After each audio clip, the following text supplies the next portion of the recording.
Hello my friends and welcome. Ukrainian army continued to push Russians on the south near to Robotyne and Verbove. But today we lost first of the Challenger 2 tank, and actually it's the first documented loss of that tank because of the enemy warfare in the history. Well, before the United Kingdom lost one of their Challenger 2 tanks in Iraq war, but because of the friendly fire. Before reviewing the update from the front lines, let's check out the picture of that Challenger 2 tank. So this is the screenshot of that Challenger 2 tank. Indeed, it was devastated. Total loss, nothing to repair. This video actually was filmed by the Ukrainian soldier who was evacuated from that part of the front lines. Ukraine also lost a couple of the armored vehicles, Kazakhs over there, plus one more tank, T-64. The BBC resource confirmed that Ukraine lost the Challenger 2 tank, and also they say that highly likely the crew survived. Well, from what I understood, it was again the mine, and tank hit it with a right-hand caterpillar. And later on it was the artillery shelling from the Russian side. Here is one more picture. So this is the Challenger 2 tank, totally lost, and few of the armored vehicles. I was really surprised to see them. There was one more tank, T-64, and Cossack armored vehicles. Well, probably those are staying there for a very long time. Hard to say why it happened, but the war continues and unfortunately we have losses. From what I understood, Ukraine had 14 of those tanks, while now at least 13 left in Ukrainian army. Well, from what I understood, it happened maybe near to Verbove or near to Robotyne. Ukrainian army continued to assault and take more ground. Today Ukraine moved towards the Russian defended positions over here, plus expanding the bridgehead near to Robotyne and near to Verbove. It is actually a good thing to have those side attack vectors, because in that case Russia will not be able to encircle Ukrainian army in this some sort of the wall. As I told you around 2 weeks ago, Ukraine entered the battlefield with the main reserves, including the Challenger 2 tanks, and they are used over here. We need the heavy tanks to break through the Russian defense. Still, we are at the middle point of that operation. Some military experts say that the Ukrainian army is now between the first and the second Russian defense lines. Actually, it's not exactly like that. We are still at the first defense line.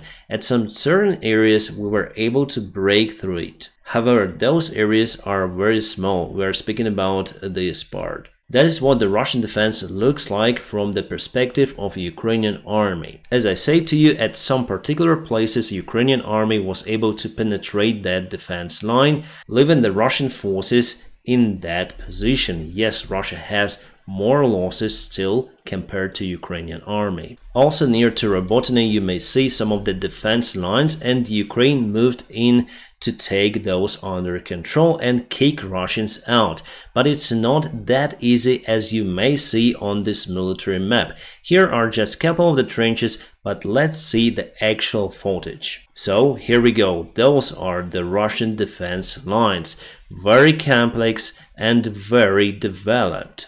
On the north there is Robotyne, and on the south there is the Novoprokopivka village, and Ukraine has the attack vector towards it, and also we continue to use the artillery systems, as you can see from this smoke. Many of the military experts and analytics say that Russia built very useless defense lines, many of them just straight lines without significant defense. Honestly, after checking some of the satellite images of the Russian trenches, I also thought like that mostly they're useless and will be penetrated easily by Ukrainian army. But now I see that they are very developed, as I say to you, and it's not very easy to get those under control and to kick Russians away. My other hope was for the cluster shells, but it appears that they are useless mainly if you use them on the trenches. Well, not 100% useless, but still much less effective compared to the open areas. So Ukraine has to use the standard shells to eliminate the Russian defense. To go through it, we need more JDAMs and more HIMARS missiles. That is what we get in the latest packages presented to Ukraine by our allies. And there is no any way that it is the straight line. No, there's also the holes and tunnels under those constructions. And there is no way to avoid or bypass those constructions. They are built just on the communication lines, on the roads, very close to them. So the Ukrainian army has to move all across those trenches, constantly fighting, and that is why we also have losses. The second reason why Ukraine started to use the Challenger 2 tanks on the battlefield is because we have lots of the Leopard 2 tanks damaged. For example, here the Leopard 2 was damaged. The Ukrainian soldiers tried to use the T-64 tank to tow the Leopard away, but unfortunately T-64 was targeted by the Russian Lancet drone. It's the big problem for our forces. They're very hard to spot and identify, and also very hard to shut down. Yes, quite a bad news about the Challenger 2 tank, but anyways, it's the war. Hopefully crew survived. By the way, Challenger 2 is my favorite tank if we speak about the design. But let's go to some of the encouraging news. Ukrainian army continued to shell Verbovo village and everything nearby, so I do expect that our forces will go to Verbovo very soon. And again, some of the Russian infantry started to run away, so Ukraine used the cluster shells for them personally. Speaking about the Ukrainian artillery operation nowadays, I would say it's even more intense compared to the Russian artillery. It is also way more precise compared to the Russian old Soviet artillery systems. But again, this picture is only visible near to Robotyne and Verbovo. At the rest parts of the front lines, Russia still has the advantage over Ukraine in artillery. Now Ukraine moved all into Robotyne and Verbovo. That is why we have advantage over there. And modern day war, as we understand, includes lots of the artillery operations. So who gets more precise, more powerful, and more numbers of artillery wins. By the way, Russia lost their best tank, T-90M. Ukrainian army used the FPV drone to target the turret of that tank. I watched the full video, by the way, it is available on my Telegram channel, you may find it in the video description just below. So I didn't see the crew coming out from that vehicle. The drone hit the aft part of the turret somewhere over here. Alright, so Russia is using more car tires to protect their strategic aviation, Tupolev 95 and Tupolev 160. This is the satellite picture of the Engels Russian strategic aviation airfield. Now we see many more planes covered with those wheels or tires. If we zoom in, the picture is like that. Those are not the ordinary tires, those are the truck tires or something like that, very big. I still wonder who got this sick idea in their heads to put the tires on the top. Plus, just imagine preparing this airplane for the flight.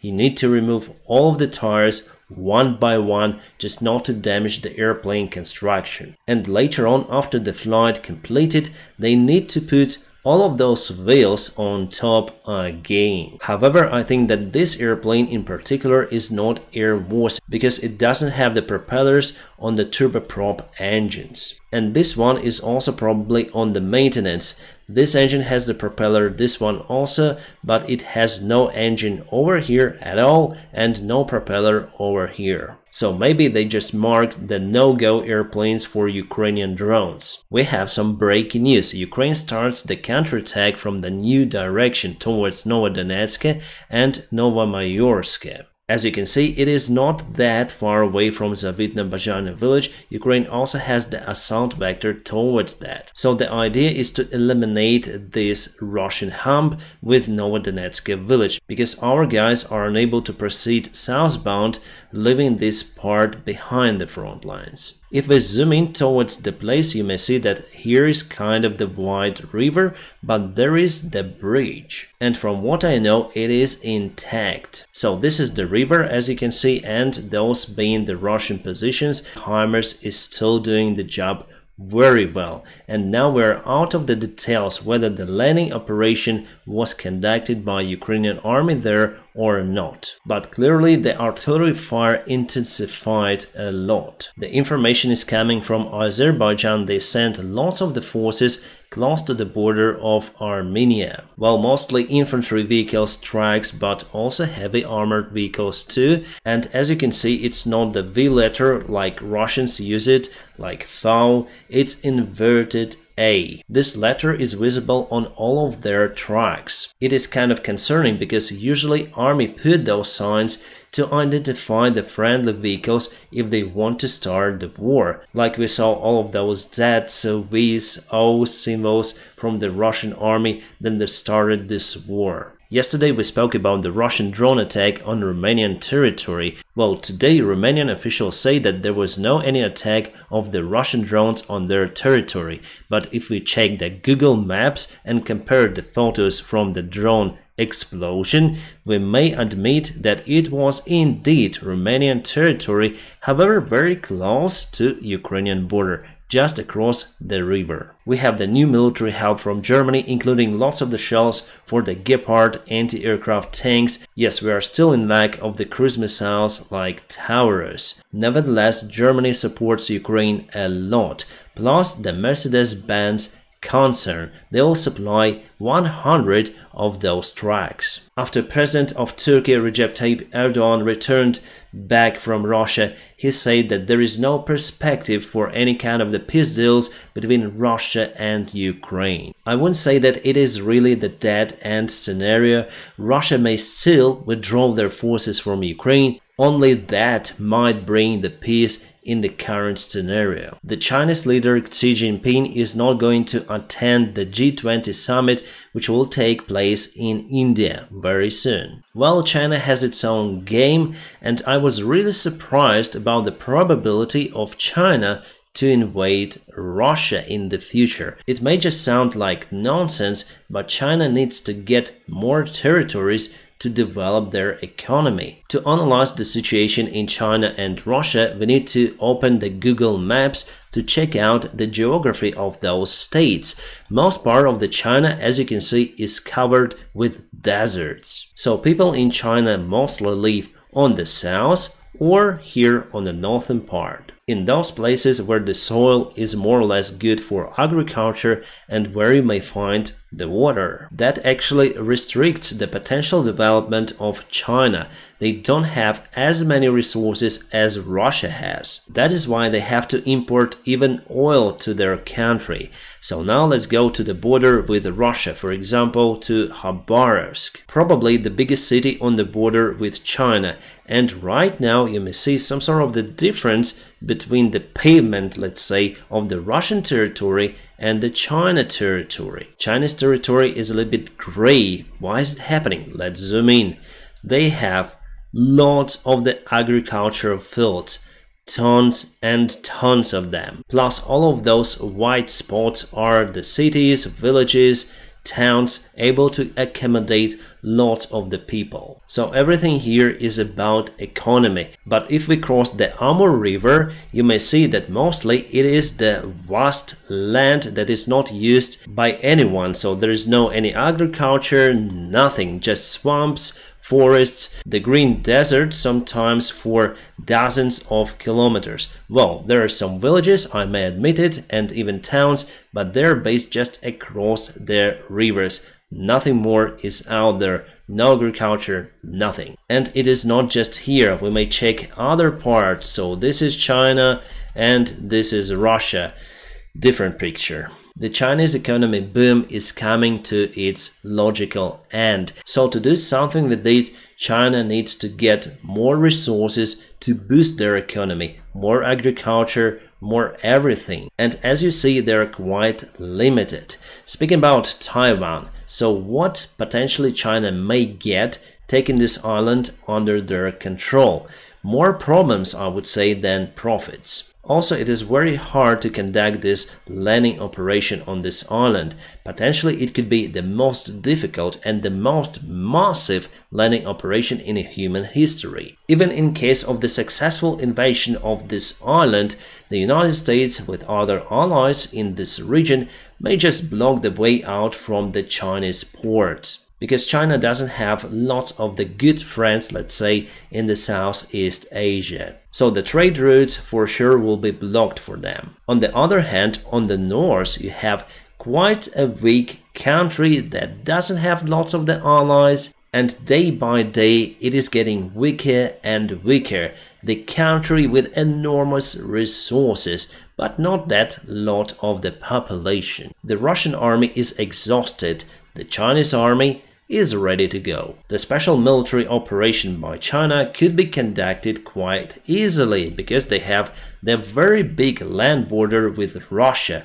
Also, China has lots of the landing forces. Potentially they may use airplanes and many of the drones. The only thing why it didn't happen because Russia has nukes, plus China is quite okay with Putin's regime. But it seems like the longer this war continues, the harder it is for China to get Russia under their influence. Little by little they're losing control and they see the future disaster in Russia. Their biggest fear actually that Russia might turn against China. If Russia itself starts to collapse, for example, to format in different state, China for sure will intervene and take the ground probably over here. But at the same time, it is also not a good scenario for our Western allies, especially the United States of America. They don't want China to be strong. They don't want them to get more resources, more ground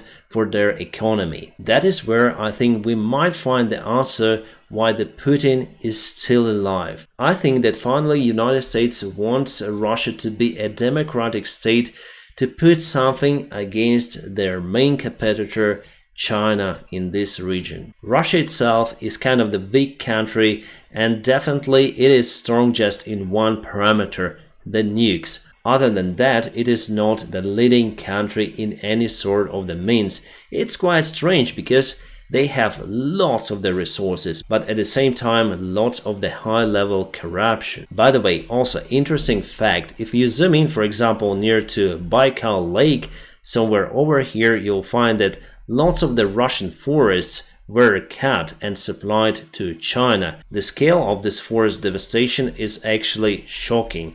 It's like the territories of the huge countries like France or even more. Those dots are simply everywhere. You may check it out using your own PC and Google Maps on it. And the funds that the Russian economy gets from the sale of those forests, of the oil, of everything, goes not for the Russian people. Finally, we have the deep state military map update. Let's go for today. They say that Ukrainian army moves towards Kamensk more. So it was yesterday and it is today. Clearly there is some propulsion, but not that significant. Let's go to Robotyne right now. It was yesterday and it is today. The main direction now is towards Novoprokopivka westbound. But also, as you saw on a different resource, Ukrainian army continued to push from Robotyne, and Russia is unable to counterattack now. Plus, finally, Ukrainian army was able to stop and repel the Russian attack. Over here it was yesterday and it is today. The Russian attack is happening between Dubrovo and Bilohorivka.